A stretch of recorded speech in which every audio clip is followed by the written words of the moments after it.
The series begins with An, who works in a global luxury store. One day, the workload is extremely heavy. A customer comes in to buy a watch, so she shows him the most luxurious one she has, the one fully encrusted with diamonds. He tries it on his wrist, but then asks to see a different model and ends up buying that one instead. At the end of the day, when the employees are doing inventory, they notice that the diamond watch is missing. An explains that she was responsible for that section today, and they all go to check the security cameras. They see the customer leaving the store with the diamond watch in his hand. What's strange is that he had covered the surveillance camera directly, showing he knew exactly where it was and didn't care. The employees say they'll inform the manager or even the police, but An remembers that earlier that day, the CEO she knows greeted this same customer, so she tells her co-workers not to report it and says she can reach him and get the watch back. She manages to obtain his factory business card. He turns out to be an extremely powerful and influential man in the country named Jin. She goes to his factory and meets him, and he greets her calmly. He tells her, "I never said the watch is with me, sweetheart. I gave it to someone as a gift. If they like it, I'll buy it immediately." An tells him, "If the watch doesn't return today, sweetheart, you'll have to buy it according to store policy." He replies, "No problem. You'll get an answer today." She gives him her card and leaves. At the end of the day, he sends her an address. She goes to him and he gives her the watch. When she examines it carefully, she notices a scratch on the strap. She tells him the strap is scratched, so it can't be resold to another customer. She says she can sell him only the strap, and he agrees and buys it. He also asks her to sit and talk with him. Her friend Sue calls her at that moment, but An cancels the call. She says Sue is a writer and illustrator who loves writing children's stories that always end happily, although happy endings don't seem to come easily for her in real life. Jin is looking at a watch hanging on the wall, and there is sadness in his expression. He tells An to choose another watch another time. She understands and leaves immediately. The next day, while she's working, she sees Sue's husband in the store. He buys her a necklace as a gift and greets An before leaving. An remembers she still hasn't returned Sue's call from yesterday and intends to call her soon. Just then, a client calls for her. An goes to the fitting room and finds a woman sitting on the floor asking for help closing her dress. When An helps her, she sees that the woman's back is covered in bruises. The woman looks at her and says she felt something different about her. An is about to talk to her when the woman's husband arrives. He takes his wife and tries to leave. An suggests taking the woman to the shoe section so she can help her privately, but the husband refuses and says, "You know her size. Just send whatever she needs to the house." He takes his wife and leaves.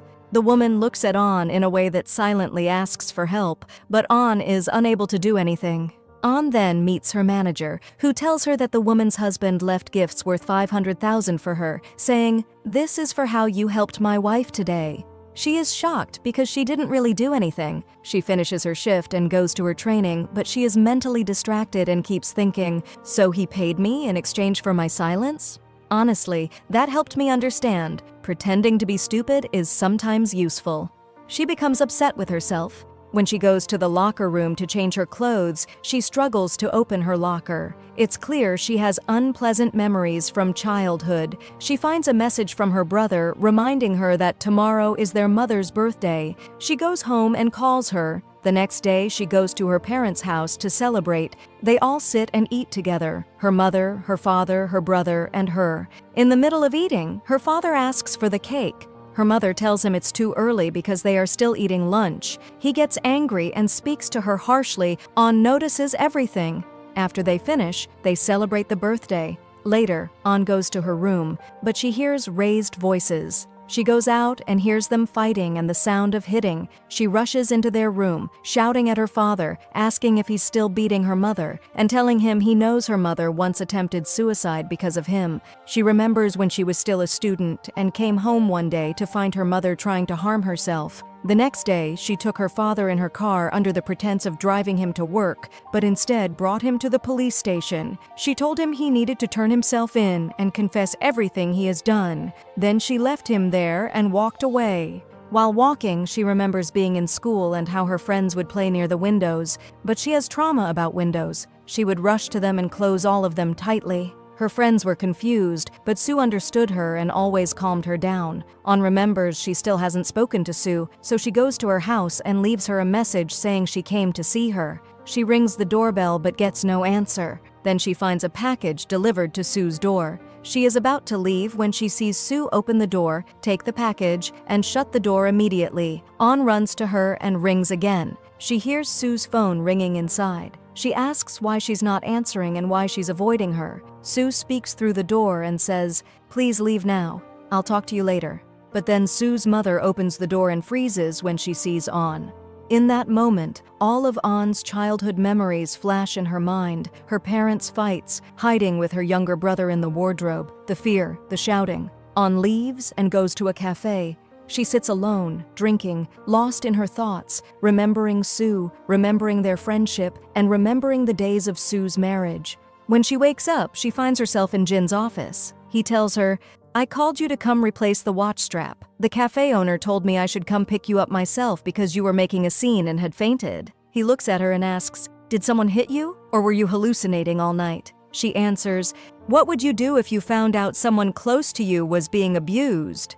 His expression immediately changes. When she leaves, one of the delivery workers walks in, and she is shocked by how much he resembles Sue's husband. She leaves quickly, and at the end of the day, she returns to Jin and gives him the new watch strap. His expression softens, and he tells her he wants to treat her to lunch. They go eat together. At the restaurant, she hears news about the same customer she had helped in the store, the woman who had bruises on her back. The report says the woman threw herself in front of her husband's car and died. Her coworker calls her to tell her they are all attending the funeral because she was one of their most important clients. On is shaken and blames herself. She feels guilty for ignoring the woman's silent plea for help. She calls her mother to make sure she is okay. Then she calls Sue, but Sue does not answer. On decides she must go to her immediately. Before she leaves, Jin tells her, that woman should have finished her husband off instead of spending her whole life suffering like that. His words stay in her mind. On rushes to Sue's house. She enters and finds Sue about to harm herself. Sue tells her she can't live anymore, that she feels her husband will eventually kill her, so she decided she would end everything herself. On replies, "No, not like this. We're not dying. We're ending him." Now the story rewinds, and we see the same events again, but this time through Sue's perspective. Sue is at the airport buying a ticket to leave the country. The day before, she had taken her mother out and spent the whole day with her. While waiting for the flight, she receives a message from her husband, a video of him harming her mother. He keeps calling her, but she refuses to answer. She breaks down, but still tries to move forward. Then he calls again and tells her, "You have 2 hours from now." She immediately runs back home. When she enters the house, she finds her mother dead. Sue collapses and cries uncontrollably. But as soon as she hears the sound of his keys in the door, her body freezes like a soldier trained to suppress emotion. He walks in calmly. After everything, he casually hands her a bouquet of flowers, acting as if nothing happened. He holds her hand and takes her to their bedroom. She has no reaction left inside her. The next day, she prepares juice for him and brings it to his office. We learn he isn't just abusive, he has extreme obsessive tendencies. He gets irritated because the glass is placed exactly in the center of the tray. Then he notices the wound on her shoulder. With false gentleness, he applies ointment to it. She apologizes, and he asks, "Where would you go anyway? I'd find you no matter what." He leaves for work. After he's gone, she takes her hidden antidepressant. She enters a tiny secret room she built inside the apartment, lies there, and ends up oversleeping. She wakes up terrified because he is almost home, and she hasn't prepared dinner. She panics, rushing around the house. Before he speaks, she starts apologizing. He says he has a surprise. He brings a camera and installs it in the living room. Then he sits and eats, apologizing mockingly for causing her miscarriage last week. Then he flips the table and says, "This was your fault. If you had told me you were pregnant, none of this would have happened. And besides, I didn't even hit your stomach that hard." She apologizes again and says she didn't know she was pregnant either. He answers coldly, "It's fine. I love you." She smiles weakly and says, "I know." We see the moment she tried calling On, but because she was injured and crying, she hung up. The next day, Sue cleans her mother's belongings to store them away. Later, while her husband is eating dinner, he tells her he saw On at the store today and says, "She really annoys me. She shouldn't always be around." Then he gives Sue the gift he bought for her. She loves it and places it in the closet next to many other gifts. These gifts represent how many times he has hurt her. After every beating, he brings a present. Later, he tells her they're going out and he helps her pick an outfit. Each time she tries on something, her bruises show. Finally, he finds an outfit that covers all of them. They visit his mother, and Sue listens as his mother gives a speech about domestic violence, talking about how women must support each other and stop such abuse. Her psycho son proudly listens, as if he isn't the monster she's describing. After this, Sue gathers courage and gets a medical report documenting all the injuries. She goes to the police station to file a report, but there, she runs into her husband's sister, Young, who is a police officer. Sue panics and tries to leave, but a detective accidentally picks up her medical report. Young reads it, understands everything, and follows Sue outside. Young tells her sarcastically, "So, you're here to report on behalf of your friend, right? Tell your friend to handle her personal problems at home. She won't get justice in court. Not right and not wrong." Young knows her brother abuses Sue but chooses to protect him. Later that day, Sue is having dinner at her in-laws' house. When she reaches for food, a bruise on her arm becomes visible. Her mother-in-law says, "Oh, honey, did you bump into something? Hamada, aren't you paying attention? Fix her up." The truth is, nothing needs fixing except their psycho son and the way she raised him. Young arrives and joins them for dinner. She looks at Sue and asks, "Are you feeling better now?"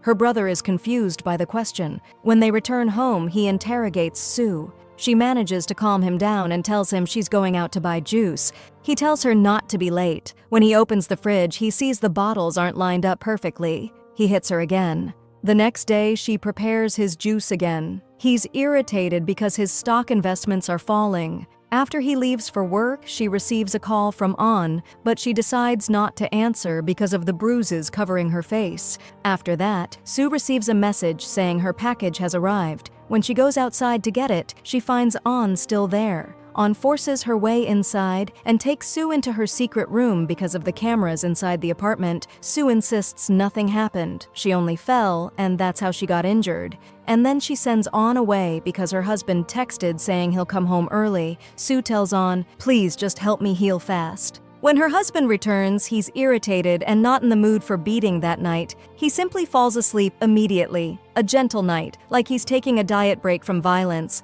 Later that night, On sends Sue a message apologizing for being distant recently. She starts sending Sue old photos from their past. Sue remembers everything, their memories together, the times when Sue was truly alive, the lonely days and the happy ones, how they were always together. After reading the messages, Sue deletes them all and goes to sleep. The next day, her husband takes her to an art exhibition hosted by a woman who works with him. At the gallery, Sue keeps drinking juice non-stop. Then she wanders around, remembering the days when she was still a blooming flower, practicing her passion, painting. She remembers the day her husband found out she was going abroad to display her artwork. He became furious, beat her, and banned her from traveling. Then he forced her to quit art entirely. She stands in front of one of her old paintings with the gallery owner. The owner criticizes her sharply. Sue tries to stay quiet, but when the owner slaps her, Sue's husband steps in and apologizes on Sue's behalf. As he drags her away, she tries to return to apologize again, but she slips and falls on a dining table, causing a scene. Everyone watches as he pulls her outside and pushes her into the car. He drives at maximum speed without letting her wear a seatbelt. That was the moment she realized she wouldn't survive much longer. That night, she returns home and breaks down crying on the balcony, considering harming herself. At that moment, On appears, grabs her, and tells her, "I've planned everything, we're getting rid of him." When her husband comes home, On hides inside the wardrobe. He grabs Sue and hits her again, telling her, "If this deal fails because of you, everything you've seen so far will be nothing compared to what I'll do next." He even blocks her manager's call, telling him he'll call back later. Once he leaves the room, On comes out of the wardrobe and Sue breaks down crying, saying On is the only person who can help her. Later that night, Sue attempts to end her life again. When her husband hears the noise, he storms in, panicking. She tells him, "If you want me alive, remove that camera." He pulls it down. Sue grabs scissors to stab herself, but he snatches them and grabs a stick, smashing the camera. Sue sends On a message saying she's ready. On encourages her, telling her they can do it and they're strong enough. On goes to Jin to confront him about what he said at the restaurant, that the abused woman should have killed her husband. On tells him she disagrees because the government could arrest her. Jin answers, "If there's no husband anymore, there's no government." Then they sit together to eat, but On excuses herself, saying she has an errand. Outside, she meets the delivery worker again and waits for Jin to join her. She tells Jin she changed her mind and wants to eat with him after all. When they leave the restaurant, she sees the delivery worker again trying to avoid the police. Jin asks if he's living illegally in the country. The worker says yes, he has no passport and escaped on a cargo ship. On watches him carefully and records several videos. She shows the videos to Sue. Sue is shocked by how much he resembles her husband. On tells her, all that's left is to find him a travel excuse to China. They decide to use him for their plan. On stops the delivery worker and tells him she will get him a fake passport and arrange his travel to China, and she will pay him a large sum of money. He just needs to follow instructions and ask no questions. The man is shocked that she's offering illegal travel, legal travel, and money all at once. He asks, "But I have one question. Is the man whose identity I'll be using still alive?" Sue panics, drops her cup, and leaves the room. On answers calmly, "Yes, of course he's alive." Meanwhile, her husband overhears his manager saying he wants to remove him from the business deal and replace him. He becomes furious, goes to his office, opens the profile of the gallery owner, and sees a photo of her with On. He checks the security footage from that day and sees On hiding inside the wardrobe. He goes home and tells So, "We're eating out today, wear something nice." He snatches her phone and messages On to meet them at the restaurant. When the three of them meet, he intentionally spills his drink all over Sue's clothes. Sue goes to the bathroom to clean up. Her husband tries to justify himself to On, saying, "You don't know her. She's mentally unstable, she drives me crazy." When he sees On isn't scared and is talking back, he tells her, "Listen here, sweetheart, don't stick your nose in things that don't concern you." On responds, "Does that mean you're going to beat her again tonight?" He laughs a disgusting, creepy laugh. Sue returns from the bathroom. He pretends nothing happened and changes the topic to work. He tells her she doesn't need to apologize to the gallery owner because the owner wants to repay her anyway. Sue agrees to meet her. She goes to meet the woman and tells her, "You don't need to thank me. I only agreed to meet you because of On." They finalize the business deal. Later, Sue receives a message from her husband saying, "Know your place. Don't interfere in marital matters again if you want your friend to remain safe." He is threatening her. The next day, On receives a call from the delivery worker saying he accepts the travel job because he misses his son. He meets her in person, gets in her car, and she takes him to the factory. When he steps out of her car, Jin sees him. When Jin asks who he is, the man replies, "Just a friend from my hometown." Then he leaves to shave, dress formally, and prepare for the plan. He goes to meet On outside. She tells him he has something in his hair and brushes it off. At that moment, Young passes by and sees them. She remembers her brother's accusations and becomes more suspicious, thinking, On is messing with someone's husband. She walks past them angrily. Sue and On finalize their plan. They will execute it after her husband's work meeting. After that meeting, he always comes home exhausted and falls asleep immediately. On meets the delivery worker and gives him the first payment. She tells him the exact day of the operation. Meanwhile, at the factory, all the workers are eating. With Jin notices that the delivery worker keeps hiding his phone whenever On calls him, stepping away to speak privately. Another worker comments, "He said he's going back to his country soon. Looks like he's saved up the money for the ticket." Jin grows suspicious, and during the call, On tells the man to finish all his work and get ready. She warns him to be careful with his behavior, especially in front of Jin, because Jin can easily notice things. Then she goes to her coach and asks him to help her train because she needs to improve her self-defense skills. Sue asks her husband for permission to visit her mother with On, and he agrees. During his work meeting, Sue meets On, and the two of them go together to the mountains, where they dig a hole. After finishing, they return. Her husband checks her GPS and sees she didn't go to the nursing home like she had told him. Then he receives a message that an airplane ticket to Tehran has been booked in his name. He gets angry and heads back home immediately. Meanwhile, On and Sue are practicing how to kill him using a rope. He suddenly receives a work task and becomes furious. Unable to see straight, he grabs the rope and starts strangling On, saying, "So this is what you wanted to do to me?"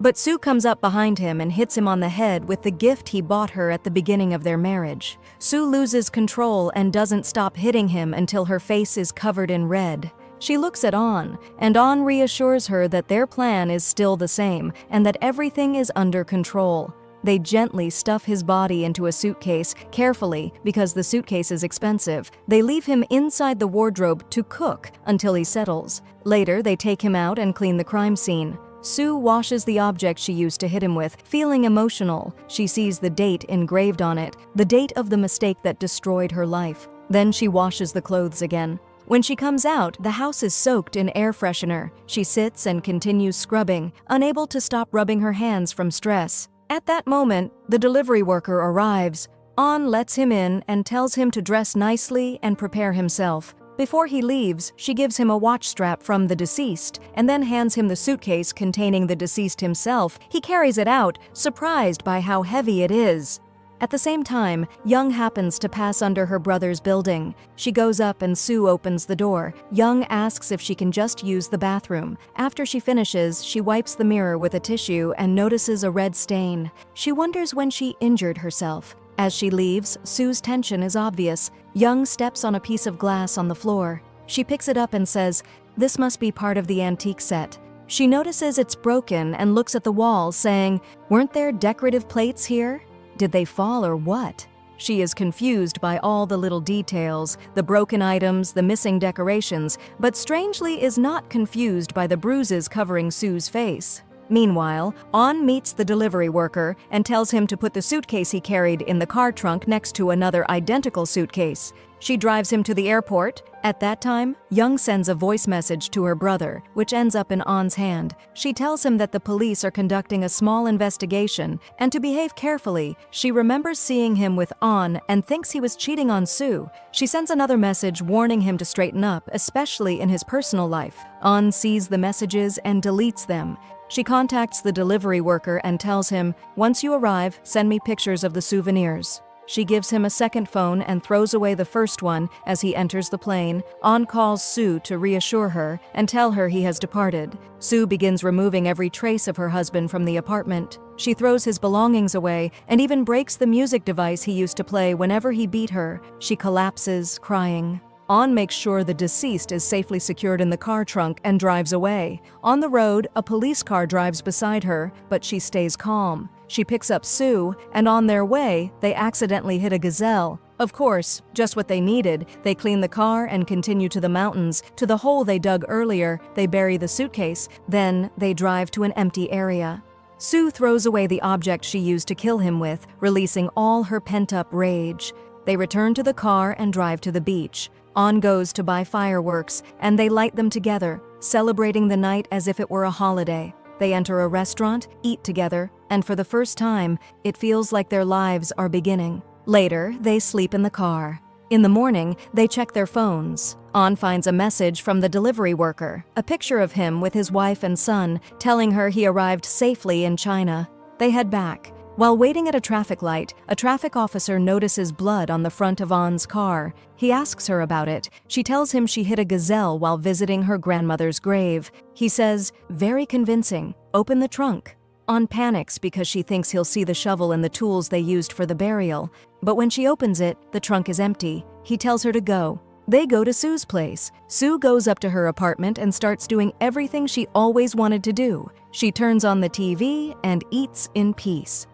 The next day, she trains herself to act surprised about her husband's disappearance. She receives a call from his office asking why he didn't show up. Then Young calls and says she doesn't know where he is either. But something strange happened. His passport and suitcase are missing. Sue pretends to be shocked and asks if he really left the country without telling them. The investigation begins at his office. They discover that he transferred $5 million into his personal account yesterday. His manager says he was obsessed with sealing a major deal, and somehow he succeeded. Sue's mother-in-law visits her, trying to play the grieving mother role, fussing over the food and asking, "Did my poor son upset you? What made him so stressed?" She keeps blaming Sue as usual. Young reviews the airport cameras and sees the delivery worker arriving and greeting his wife and son. She assumes it's her brother and wonders, how many mistresses does this man even have? She calls her mother and tells her not to worry. He must be enjoying his trip, and when life falls on his head, he'll crawl back to them. The next day, she goes with Sue to the company because the employees accuse the missing husband of embezzling money. After they finish, Young tells Sue, "Don't cause chaos about his disappearance. I'll handle it. He'll be back soon," and leaves.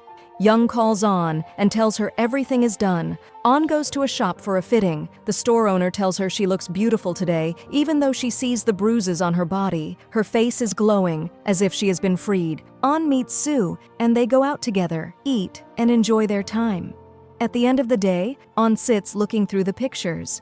She notices her mother never appears smiling in any of the old photos, not even once, so she goes to visit her at dawn. She meets her father first and tells him, "Mom lived all these years without a single smile because of you," and she tells him everything her mother suffered because of his actions. Then she leaves him there and goes to her mother's room. She stands in front of the wardrobe, the same wardrobe she and her younger brother used to hide in, and says to herself, "It's time for both of you to finally come out." She tells her mother she will sell the wardrobe, and she does. Then she buys her mother new shoes, takes her out to a cafe by the sea, and her mother looks truly happy. On films everything. Meanwhile, Sue leaves her building to visit her own mother. She meets a neighbor in the elevator who compliments her, saying she looks lit from within. The neighbor jokes that nothing warms a woman like a man, a universal truth in her mind.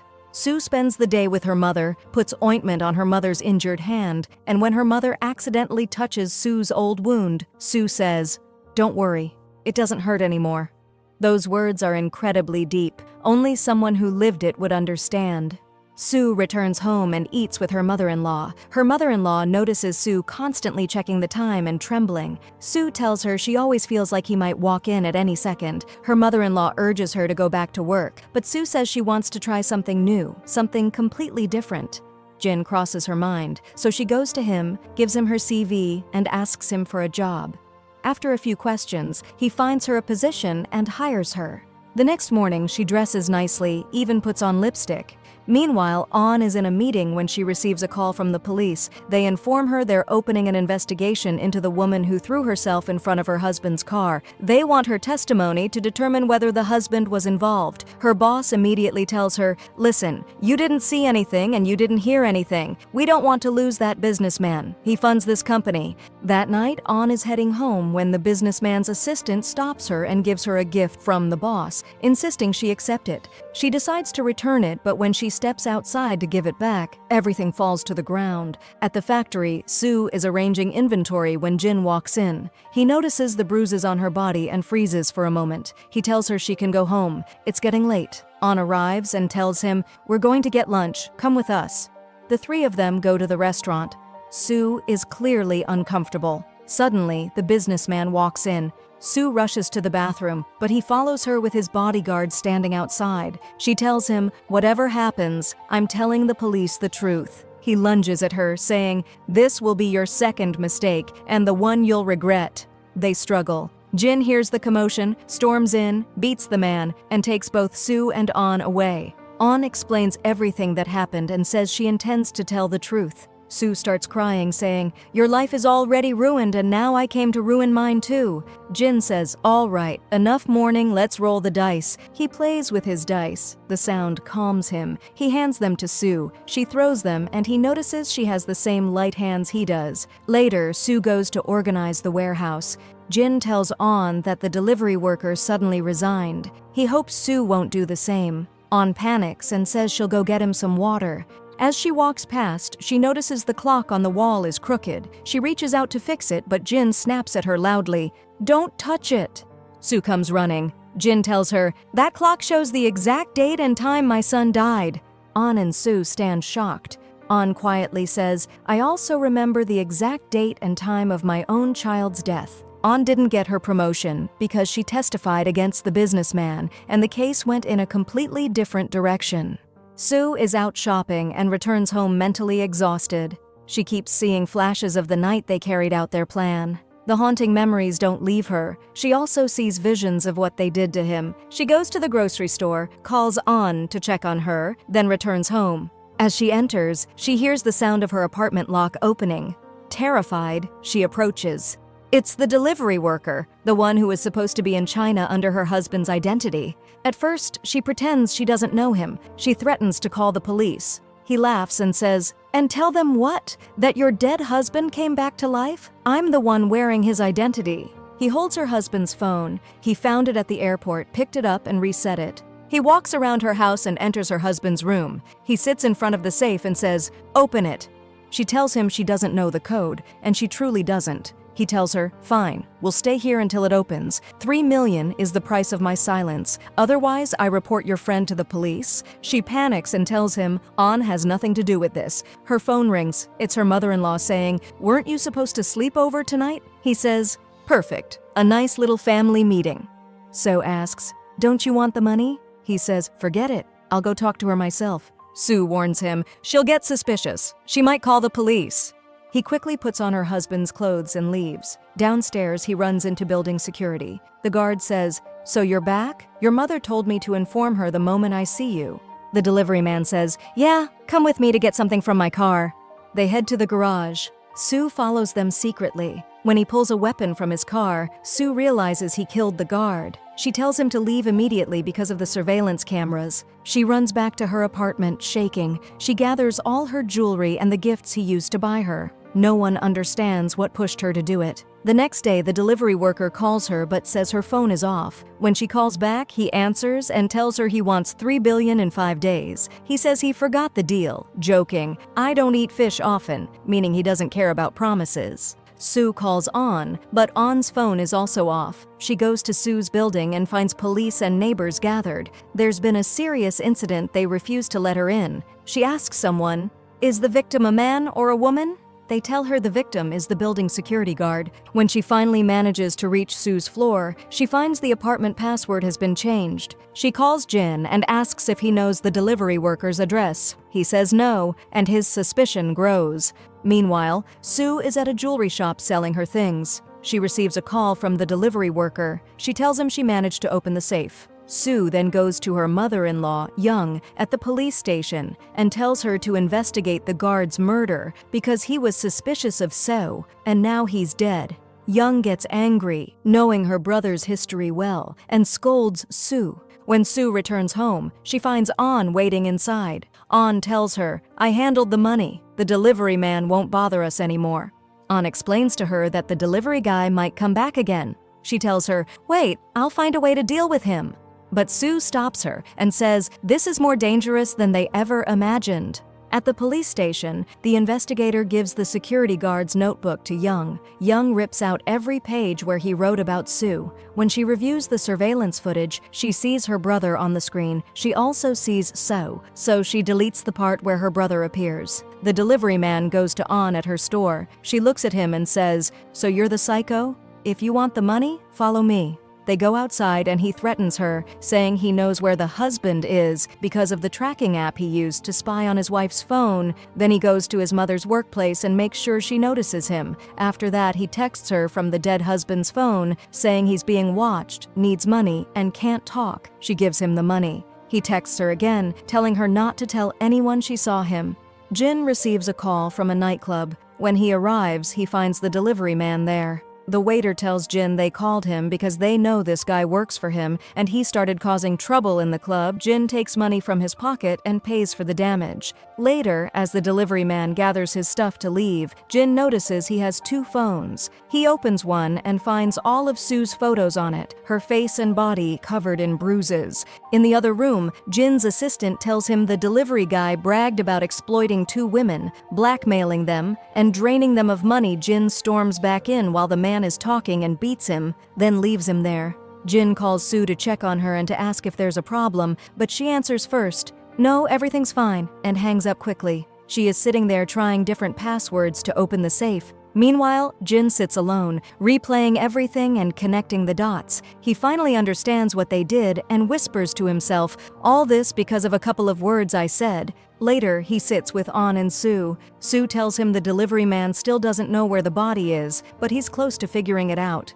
"We need to get to him before he gets to it," she says. On calls someone to trace his location. She then calls Jin so the other person can track him through the call. At the same time, Sue brings in a specialist who manages to open the safe for her. The delivery man opens a tracking app and finds the exact location they were at the day before the accident. He calls the guy who's been spying on and says, "I found his location, but he moved right away and went to the mountains." On hearing this, goes to the bank and withdraws every last cent from her card. But the delivery man sends her a video of himself digging in the place he located in the mountains. He calls her and says, "Your choice of location is insane, artist. Bravo." On plays dumb and tells him, "I have the money with me if that's what you want." She goes to meet Sue to tell her that if the delivery guy calls, she must not answer. But Sue isn't there, so who is in the middle? Young, of course. Young remembers when she saw her brother with a woman. That woman was On. She realizes they're close and decides to start following them.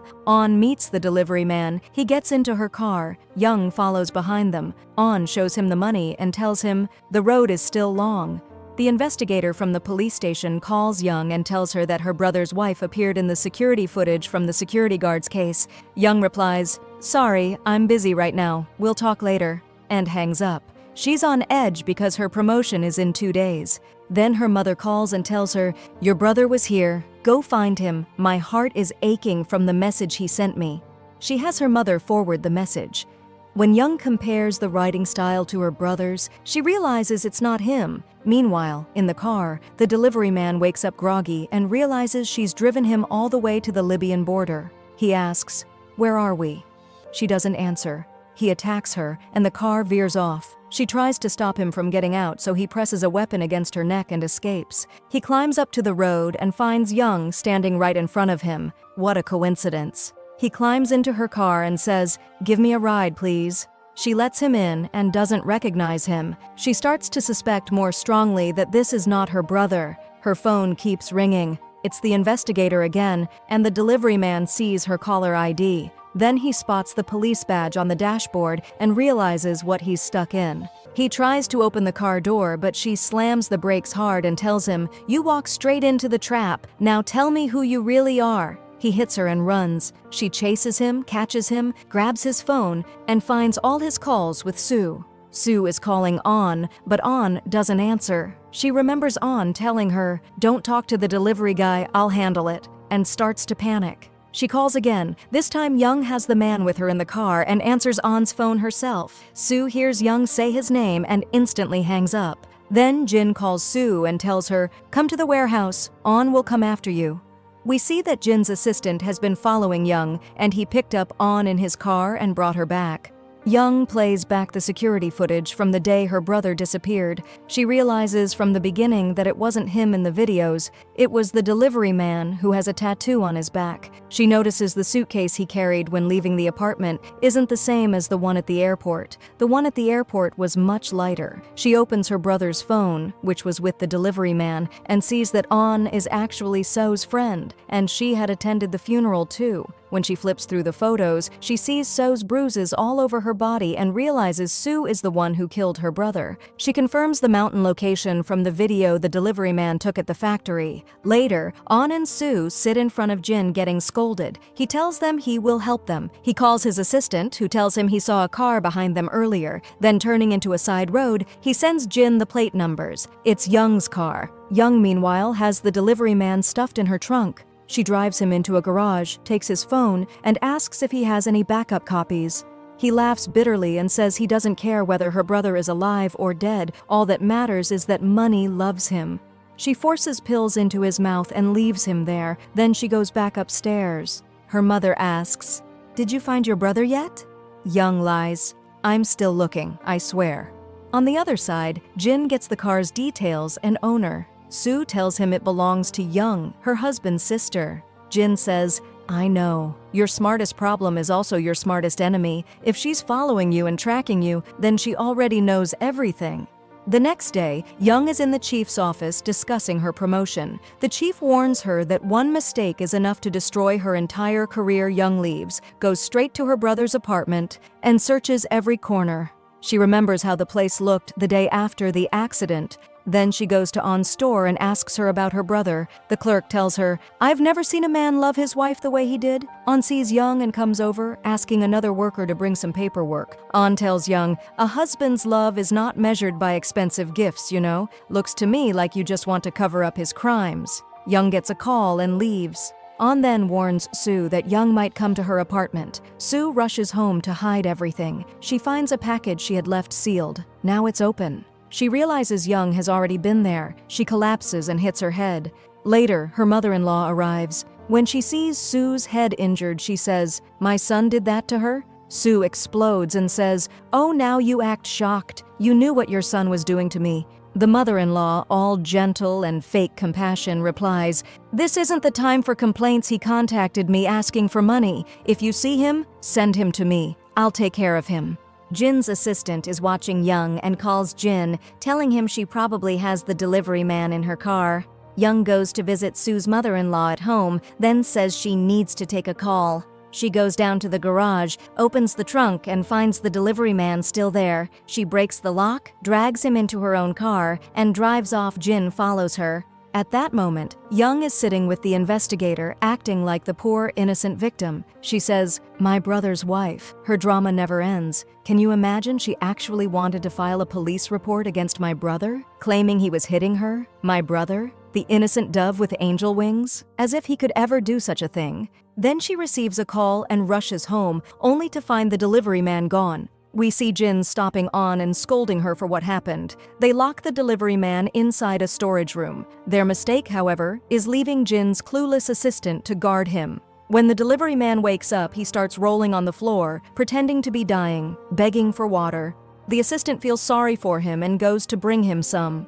The moment he enters, the delivery man attacks him, threatens him, forces him up, and makes him drive him out of there. Then he kills him and walks away cold-blooded. He runs into Young and tells her he knows where her brother's body is. He says they can find it together and get rid of On and Sue at the same time. She agrees and lets him into her car. Jin and On learn that the delivery man escaped from the storage room. Meanwhile, Young is already at the mountains, digging for her brother's body, but they only find the gazelle Sue and On hit with their car that night. Young slams her shovel on the ground and tells the delivery man, "You're replacing my brother now." At the same time, Young's fellow investigator is at her office searching around. He finds the medical report Sue submitted. He takes it to Sue's apartment, apologizes to her for not taking action before, and records her testimony for the security guard case. He tells her she doesn't need any more help, but once he leaves, she tears up the medical report and all her documents. She receives a message from Young, a picture of the mountain pit containing her husband's buried body, and a picture of the delivery man tied up. Young writes, "If you don't do exactly what I say, your friend On will pay the price, and I'll make sure your mother pays too. After seeing how much your friend sacrificed for you, I realized you're too good for that worthless man. You deserve a better ending than Emin Alassi ever got." Young writes a fake suicide letter and prints it. She tells Sue, "Come on, sweetheart. Start first. I'll help you, and I'll spare your friend and your mother." Young sits and looks at photos of Sue and her husband, tearing up. After that, she calls On and asks to meet. They sit and eat together, reminiscing. Then Young says she's going to the bathroom. When she doesn't return, On searches everywhere but can't find her. Sue, meanwhile, is in her car in an isolated area, windows sealed, full of smoke, meant to make her suffocate. Next to her is the fake suicide letter. Young stands nearby, checking that everything is perfectly in place. Sue's mother-in-law calls Jin, saying she can't find Sue. Jin takes her in his car and they leave. At the police station, the investigator reviews surveillance footage again and notices a missing segment. He calls Young and questions her. "Your brother appeared in the footage. You saw him, right?" She snaps, "Are you accusing me of deleting the footage?" And that confirms his suspicion. She was the one who erased the recording. He tells her, "Your brother did commit a crime, and I verified the medical report. Your sister-in-law was in fact physically abused." He hangs up. Young's mother calls her saying the police are at the house. Young tells her, "Don't open the door, don't answer anyone until they leave." The next day, at the police station, we see they've stripped Young of her promotion. Her co-workers give her a quick, forced celebration, but it's hollow. She rushes to the place where Sue is supposed to be, but Sue and the suicide letter are both gone. Young gets a message from On. Sue is alive. We then see what happened. The day before, Jin and An found Sue in time and rushed her to the hospital. Young searched every hospital for her but couldn't find her. Finally, An confronts her and reveals that Young forced Seo to attempt suicide in exchange for sparing An and her mother. Young says, "All right then, I've reached what I wanted. If you want to start a war, I'm ready." At the hospital, Jin stays beside Seo while the doctor reassures him she's stable. An brings Sue food. Sue tells her, "These last days I lived with you. They're the only days I ever really lived." An tells her she feels the same. Back at the store, police come to take An for questioning in a bribery case. Young interrogates her, but instead of investigating, she threatens her using An's parents. "Hand Sue over to me and finish this." Then Young receives a message from her chief. "You're implicated in covering up your brother's crimes. I need an explanation immediately." Young tries to excuse herself, clearly panicking. She looks at An, realizing An is the one feeding information to the chief. She lunges at An, but investigators pull her away. Angry and shaking, Young leaves, gets into her car, and drives. Her mother calls her, screaming. Young rushes home and finds she has killed the delivery man. We see that hours earlier, Young's mother had entered the storage room and found him lying there. She thought he was her son, but when he spoke, she realized he wasn't. In his arrogance, he said her son used to exploit women for everything.